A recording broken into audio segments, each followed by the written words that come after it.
तो कभी ऐसी जंग का वाक़या सुना है जिसमें इतना खून बहा हो कि वहाँ के दरियाओं का पानी 7 दिन तक सुर्ख था? तो अगर नहीं सुना तो टेंशन ना लो, मैं बताता हूँ।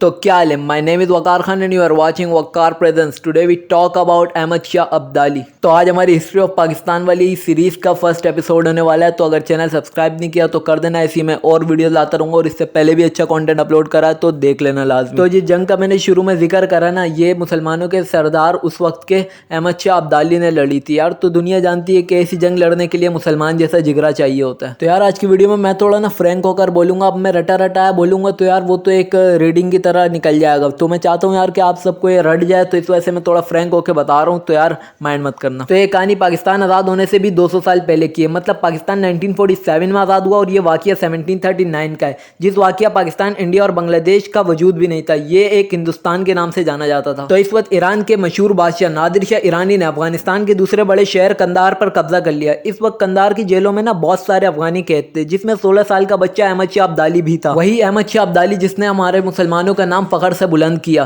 तो जब नादिर शाह ईरानी जेल में अहमद शाह अब्दाली से मिले तो वो इनकी ईमानदारी और बहादुरी से बहुत मुतासिर हुए और इनको जेल से रिहा कर दिया और कहा मैं तुम्हें अपने फौज में खुसूसी ओहदा दूंगा। तो अहमद शाह अब्दाली ने नादिर शाह ईरानी की ये पेशकश कबूल की और एक खुसूसी ओहदे पर फाइज हो गए। अहमद शाह अब्दाली को अपनी फौज में शामिल करने के बाद 1739 में नादिर शाह ईरानी हिंदुस्तान की तरफ अपना लश्कर रवाना किया और हिंदुस्तान के अहम शहर दिल्ली पर कब्जा कर लिया। इसके बाद नादिर शाह ईरानी की हुकूमत पूरे हिंदुस्तान पर आ गई थी, जिसके बाद नादिर शाह ईरानी ने अहमद शाह अब्दाली को जनूबी हिंदुस्तान का नायब गवर्नर मुकर्रर कर दिया। हिंदुस्तान फतह करने से पहले वहां पर ज्यादातर मुगलों की हुकूमत थी। इसमें एक बुजुर्ग जो अपनी वक्त का बादशाह रह चुका था, इसका नाम आसिफ शाह था। इसकी खुसूसियत ये थी कि इसकी कही हुई बात ना ज्यादातर सच हो जाती थी। मगर जब नादिर शाह ईरानी और आसिफ शाह की मुलाकात हुई और इसने एक नजर अहमद शाह अब्दाली को देखा और कहा ये जवान एक न एक दिन बादशाह लाजमी बनेगा। इसके बाद दिल्ली में नादिर शाह ईरानी ने अहमद शाह अब्दाली को बुलाया और खंजर निकाला और अहमद शाह अब्दाली के कान पर एक निशान बनाया। फिर जब अहमद शाह अब्दाली ने पूछा कि ये क्यों, तो नादिर शाह ईरानी ने कहा जिस वक्त तुम बादशाह बन जाओगे तो ये जख्म तुम्हें मेरी याद दिलाएगा और कहा कि वादा करो कि जब तुम बादशाह बन जाओगे तो तुम मेरी औलाद के साथ नरम सुलूक और अच्छा बर्ताव करोगे। तो फिर अहमद शाह अब्दाली ने वादा किया और मरते दम तक अपने वादे पर पूरा उतरे। 1739 में हिंदुस्तान पर कब्जा करने के पूरे 8 साल बाद यानी 1747 में नादिर शाह ईरानी के अपने ही मुआफिदों के हाथों कत्ल कर दिए गए। जब यह खबर अहमद शाह अब्दाली तक पहुंची तो वो दिल्ली से फौरन अफगानिस्तान के लिए रवाना हो गया। अफगानिस्तान के बड़े शहर कंदार जो नादिर शाह ईरानी के कब्जे में था, उनके इंतकाल के बाद वो खत्म हो गया। तो अफगानिस्तान के लोगों ने फैसला किया कि बादशाह किसी अफगानी को ही बनाया जाए। तो बादशाह संभालने के लिए 2 नाम सामने आए, अब्दाली कबीले से अहमद शाह अब्दाली और अहमदजई कबीले से जमाल खान अहमदजई। तो बहुत दिनों के जरगे के बाद भी जब बादशाह का नाम मुंतखब नहीं हुआ तो अफगानिस्तान के बुजुर्ग साबिर शाह वली रहमतुल्लाह अलैह आगे बढ़े और कहा अहमद शाह अब्दाली को अल्लाह ताला ने इज्जत और बड़ा मर्तबा दिया, तो हमें चाहिए कि हम अहमद शाह अब्दाली को अफगानिस्तान का बादशाह बनाएं। साबिर शाह वली रहमतुल्लाह अलैह की बात पर आमीन करते हुए सब ने अहमद शाह अब्दाली को अफगानिस्तान का बादशाह मुकर्रर कर दिया। 1747 से लेकर 1761 के अरसे में हिंदुस्तान के सरदार और बादशाह टैक्स की शक्ल में अहमद शाह अब्दाली को माल और दौलत भिजवाते रहते थे।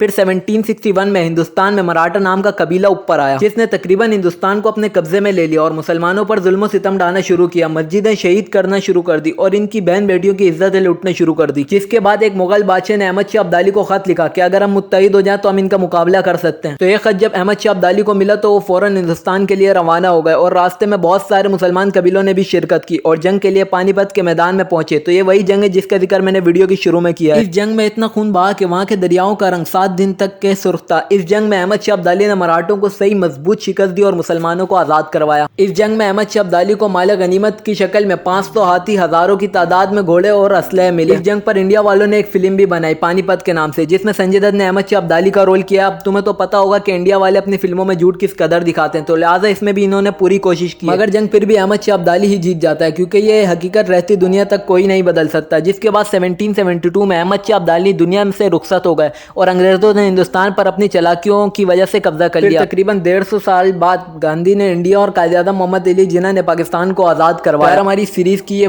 फर्स्ट वीडियो थी, तो इसको लगाते हैं यहीं पे फुल स्टॉप। अगर वीडियो अच्छी लगा तो लाइक करना और ऐसी और वीडियो के लिए यार चैनल को सब्सक्राइब करना। अल्लाह हाफ़िज़।